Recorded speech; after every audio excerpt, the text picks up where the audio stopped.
Thanks. First, I will present myself. I'm Alban.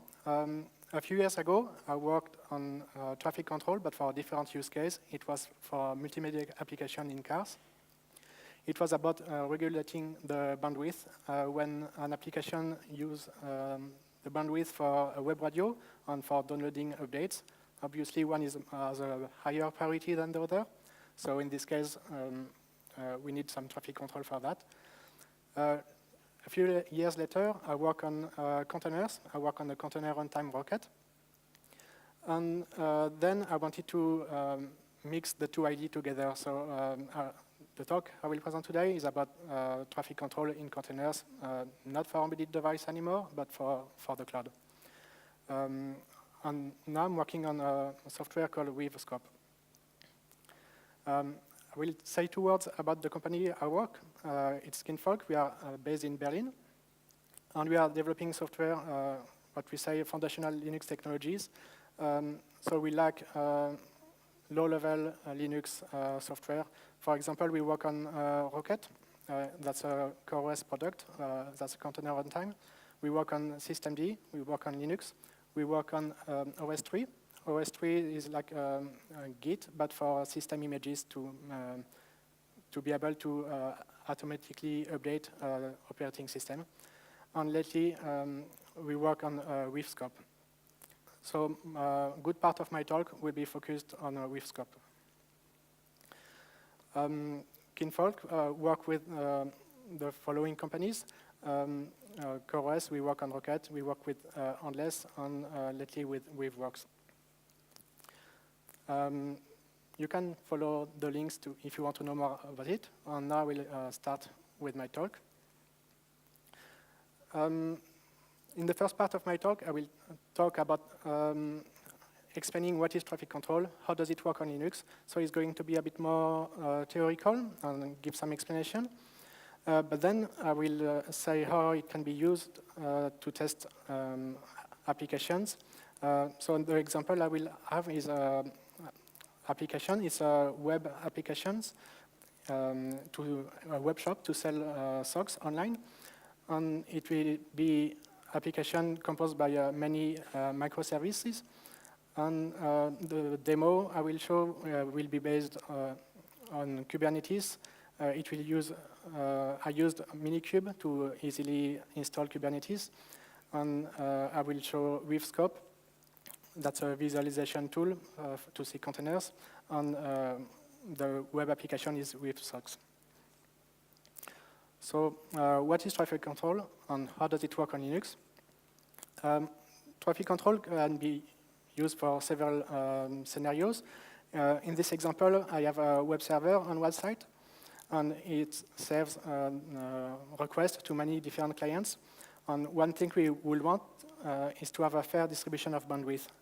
We don't want one client to monopolize all the bandwidth, and then the other clients don't have anything anymore. It can be used to reserve the bandwidth to specific applications. The example, if you have a web radio or something which require low latency, like a video conference and things like that, we would like to make sure that go first, and the background downloads should not go first.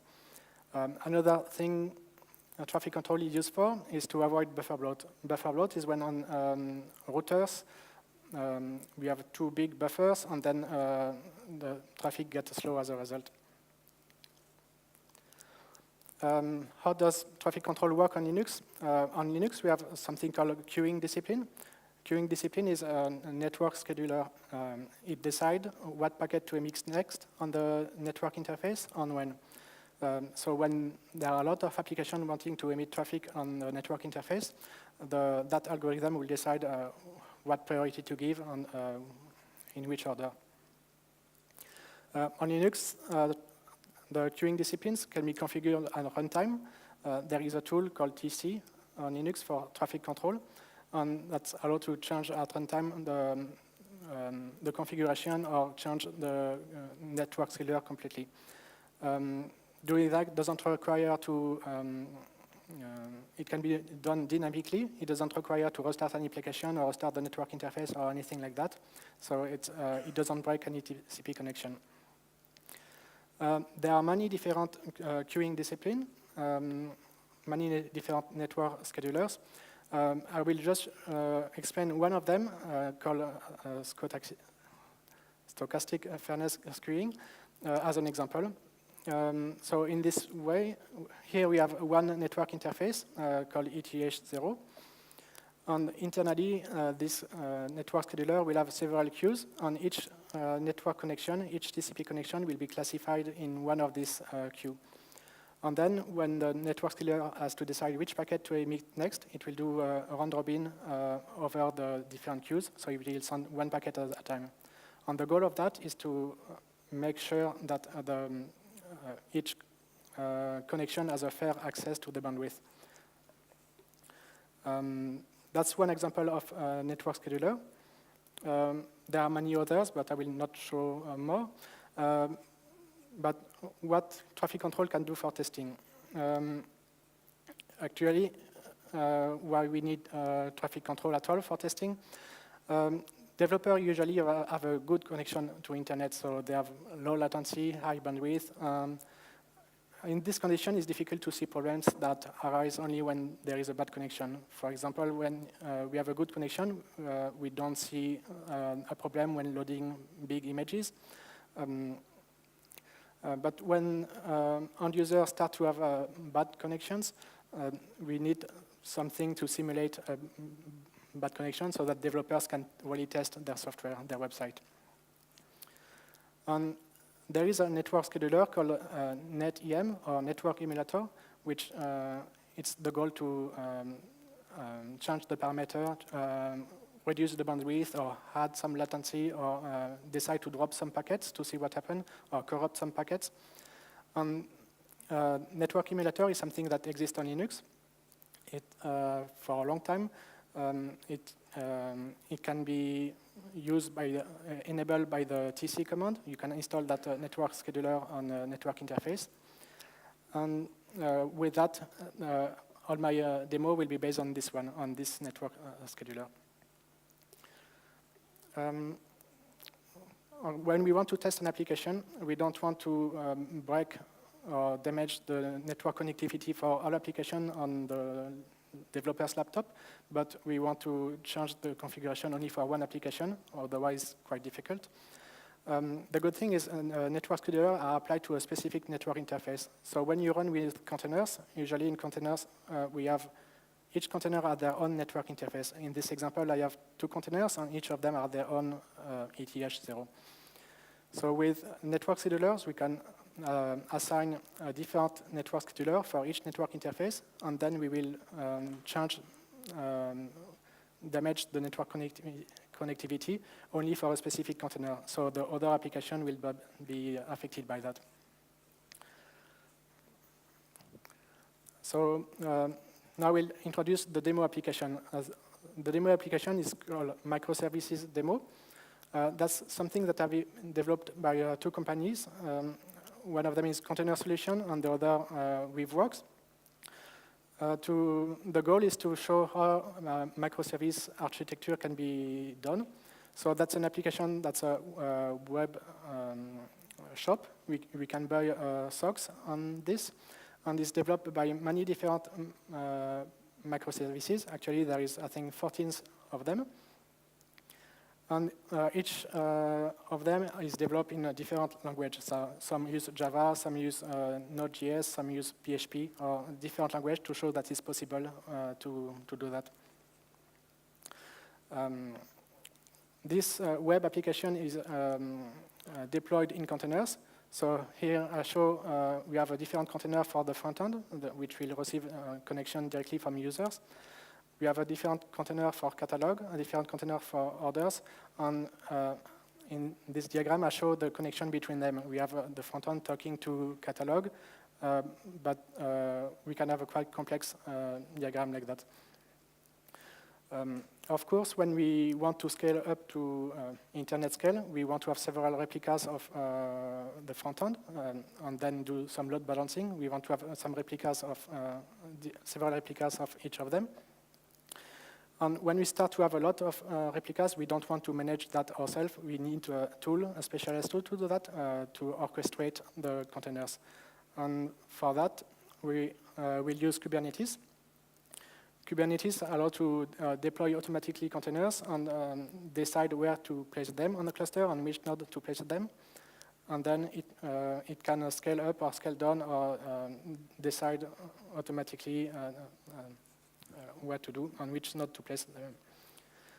Kubernetes has a few different concepts that I would like to introduce. The first one of them is the concept of pod.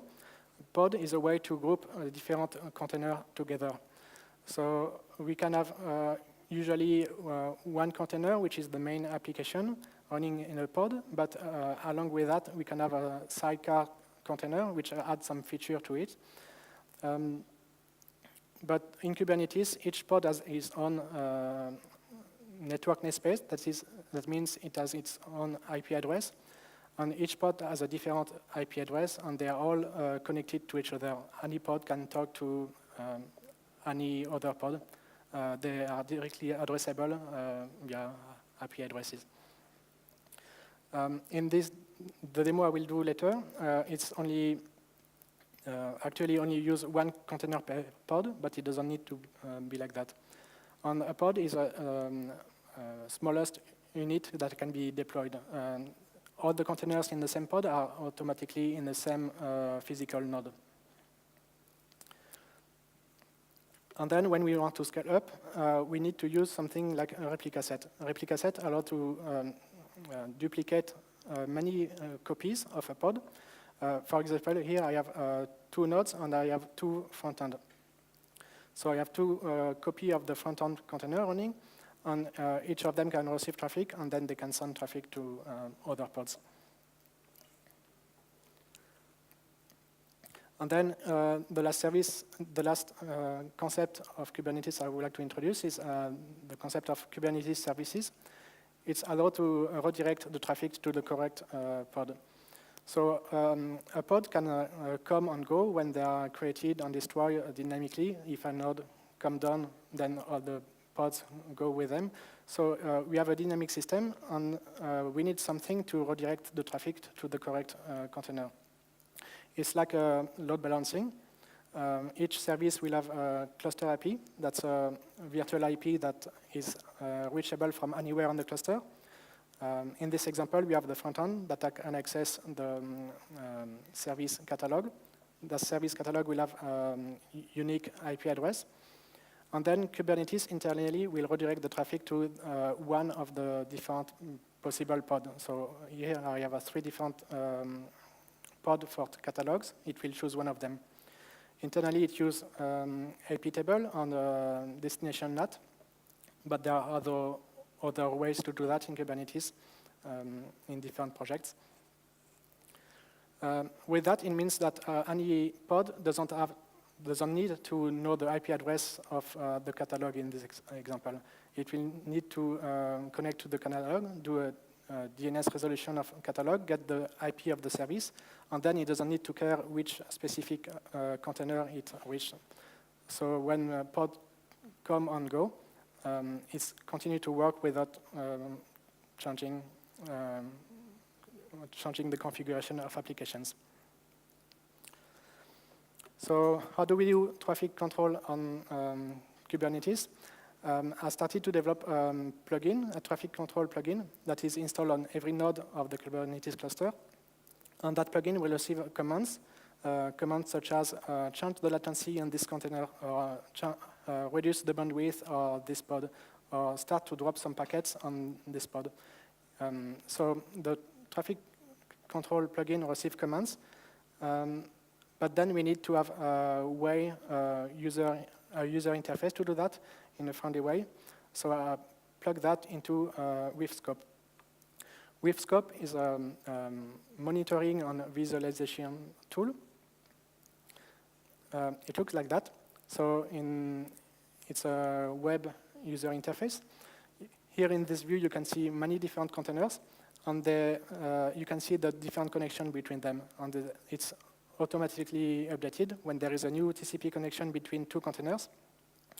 It will automatically show a new line between the two containers, and it automatically refreshes that with like 10 seconds sliding windows.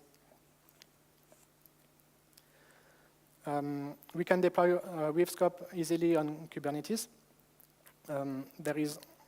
We can deploy, scope is composed of two components. One of them is scope probe, which is running on every node. It will gather statistics and information about connection, information about pods. And we have another component called scope app that will retrieve all the metrics from the probe, and then the app can be reached from Firefox or from Chrome or any browser. Here you have a view of how the view look like. You have a view of a container, the catalog container. It has some buttons, some control button to start the container, stop the container, or it has also some information about the IP address, the process, the different connections. So the demo starts here. Unfortunately, it's not a live demo like the previous one, but I will have a screenshot of the demo.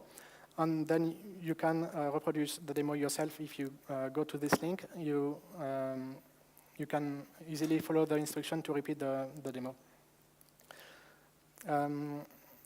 So the web application looks like that. It's a web shop. And to install it, in Kubernetes, I use a YAML file, which describes each component of the application. So in this example, I have 13 different deployment or replica set, and then I have different services, all described in a single YAML file, and then I can ask Kubernetes with a kubectl command to start that. I have another YAML file to start with scope on Kubernetes cluster. So it describes the application, the with app and with probe, the two components I talked about before. And then for the traffic control plugin, I have another YAML file, so I can ask Kubernetes to start it in the same way. When everything is started, I have this kubectl command showing that everything is fine. All my 14 different pods have been started, and I have many different services. And then I can reach in Firefox with scope, and I can confirm that all the containers are there.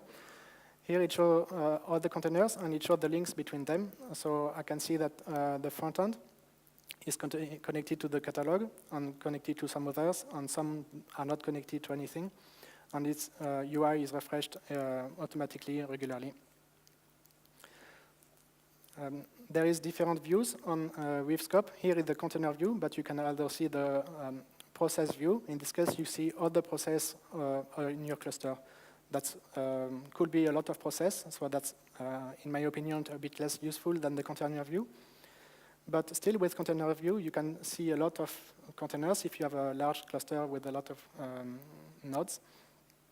So there are other useful views as well that will come in a minute.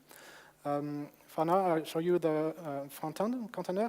That front-end, when you click on one container, you see the description of it. You see the environment variable, the list of process, the list of TCP connections. And then you have some buttons at the top. You can get the logs from the Docker container. You can start, stop the container. You can restart, get a shell to debug. And then with the traffic control plugin, I did a few buttons that you see on the top right corner. That's a few buttons to add some latency. So if I click on that, I will add some latency to this specific container. This is the deployment view. So in this, when I set up this cluster, I only have one replica of each pod. So that look a bit similar. I see each of the 14 deployment of my web application. And then I can click on one of the deployment. I can click on the front end, and I can, in the same way, see details of that deployment. I see that this deployment contains one replica set. And if I click on the replica set, I can see the information about the pods. And if I click on one pod, I can see the different containers. And if I click on one container, I can see different process. So here I click on each of them, and I can explore in that way what's happening in my cluster. So let's go back to the with SOC web application. It looks like that. You can buy socks in different style, like the one with holes, one with a lot of color, or some are black. So in here, I add some in the cart. So here I'm ready to buy some socks. And I see the list of things to buy. I see the price, etc. It looks quite normal. And if I have a good network connectivity, it works pretty well. I can refresh the page. It works quite fine. But actually, there is a bug here that is difficult to see with good network connectivity. So I need the traffic control plugin to add some latency and see what happens. And then I will see the bugs appear. So what I would like to try first, what I wanted to try first, is to add 2-second latency between the cart database and the cart container. So that's 2 containers that the communication is needed to display what's on the cart. But by adding 2-second latency, let's see what happens. To add some latency, I click on the cart database container, and then I click on the button to add some latency. And then at the bottom of this view, I see I have 2-second latency for now. And then when I fetch this page, I see this. So if you remember, before I had 2 items in my cart, and now I see nothing. There is 0 items. I see the total is $0.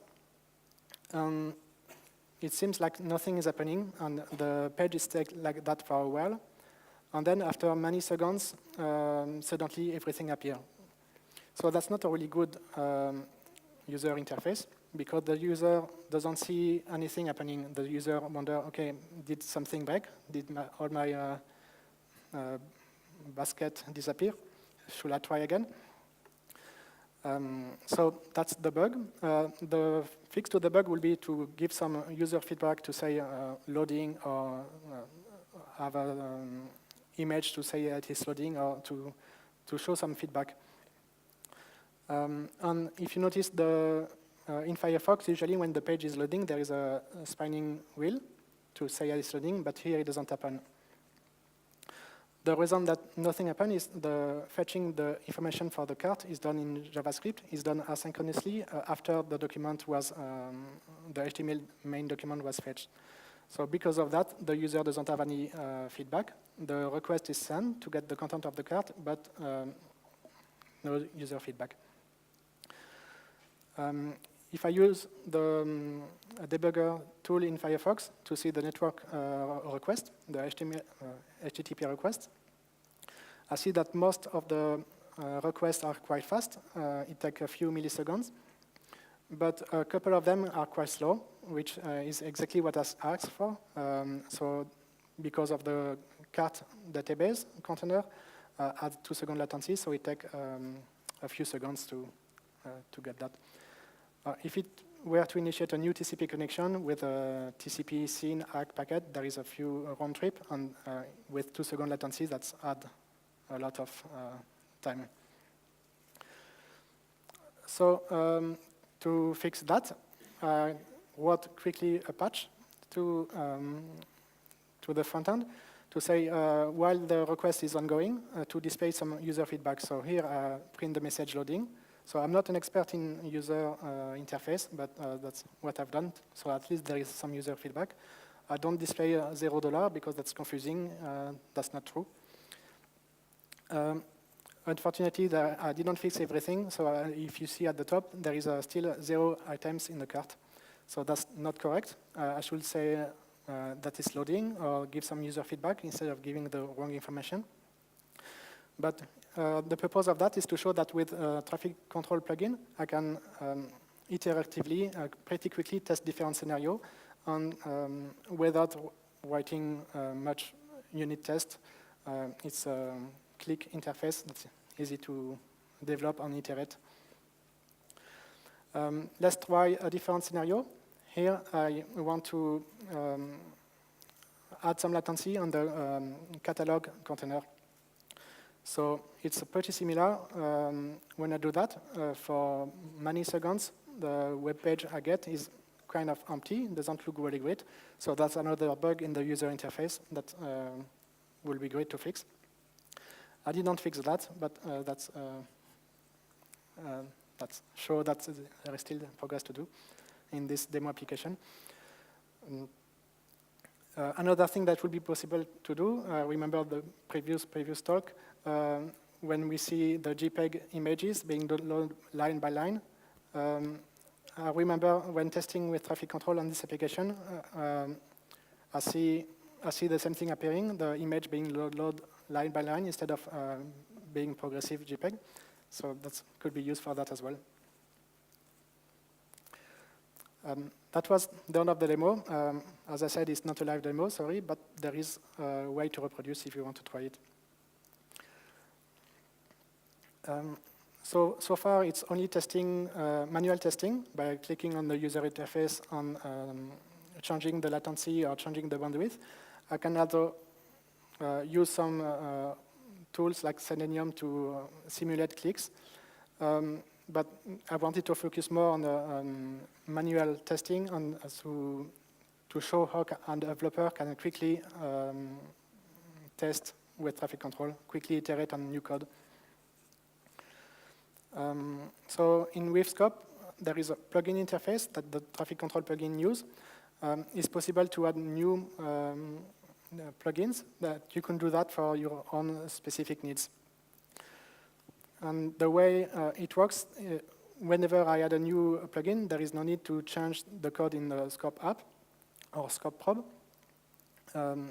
For example, the 3 buttons that I have shown you before about adding some latency, there was no need to add some code in the application for that. It's directly the plugin which say, okay, in this container, I would like to have some control, some buttons. And in this way, the plugin can control what is whatever appears in the UI. And a Scope app can be deployed in your own cluster, like I did for this demo. It can be hosted as well by WeaveWorks.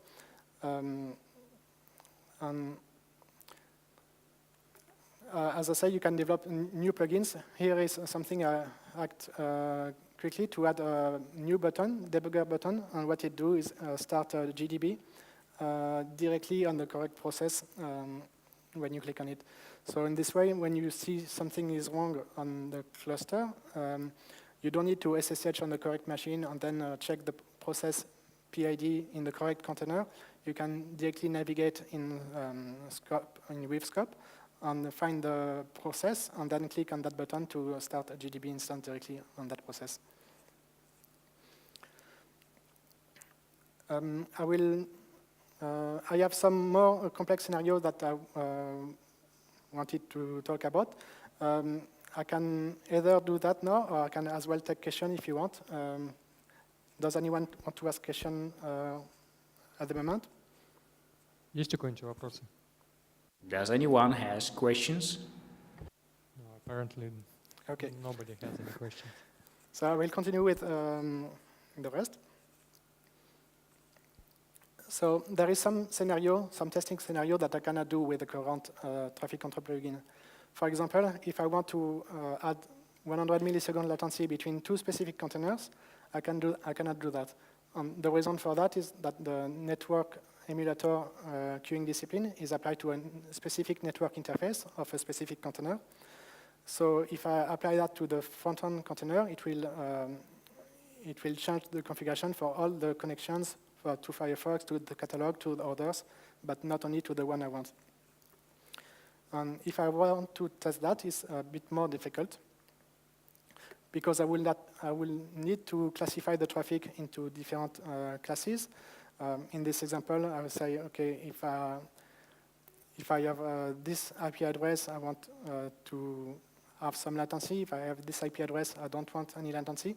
But with the current way it is done in the traffic control plugin, everything goes to the same queuing discipline, and everything has the same configuration.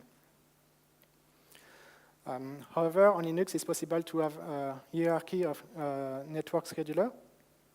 For example, there is a HTB for hierarchical token bucket that allows to define a hierarchy of different network schedulers and apply some filter to decide where the traffic should go. So in this example, I have a filter which decides that this IP address go to this network scheduler, and this IP address go to somewhere else. And then I can apply different configuration for each of the netem that I have at the bottom of this graph. Another way to filter is to, so let me go back to the previous slide. On this way, I use U32 filters. The way it works is it applies 32-bit mask on the IP packet, and then if it at a specific offset, and then it can check if the IP address is this one or something else, and based on that, it will classify the packet differently. But that's pretty basic. It's not programming. There is another way to filter the traffic. It's done with BPF.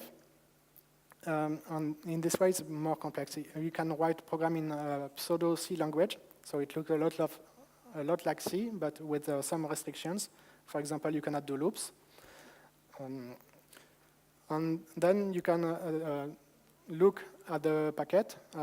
You can do some computation, and then return which class you consider the packet to be.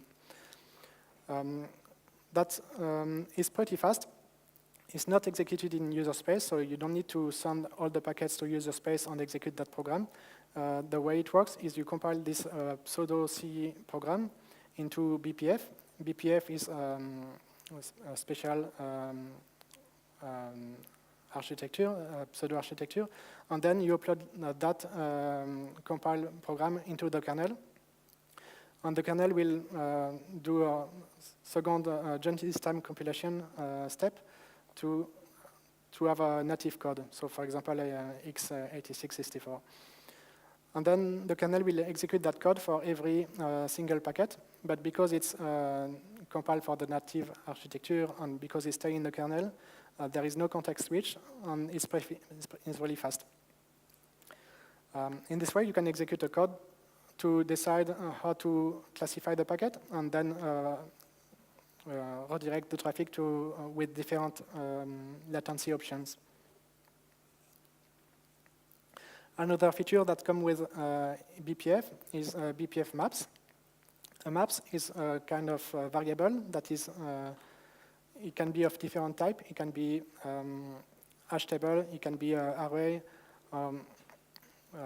There are some other type as well. And it's, for example, a hash table that is shared between user space and the kernel. It means that the kernel, when executing the BPF program, can update statistics, write some statistic into that map, and then an application in user space can read that map and display some statistic for the user. And it will be possible to add more plugins to with scope to if we ever need to have more advanced traffic control testing needs. For example, we can use BPF or U32 or different way to filter and write that code in a plugin. That's all for my talk. If you want to try yourself, please do. And here is the link to get the code and try it out. Do you have any questions? Есть ли у кого-нибудь вопросы к Албану? Does anyone have questions? Никого нету? Okay, no one does. Then let's thank him for this interesting speech.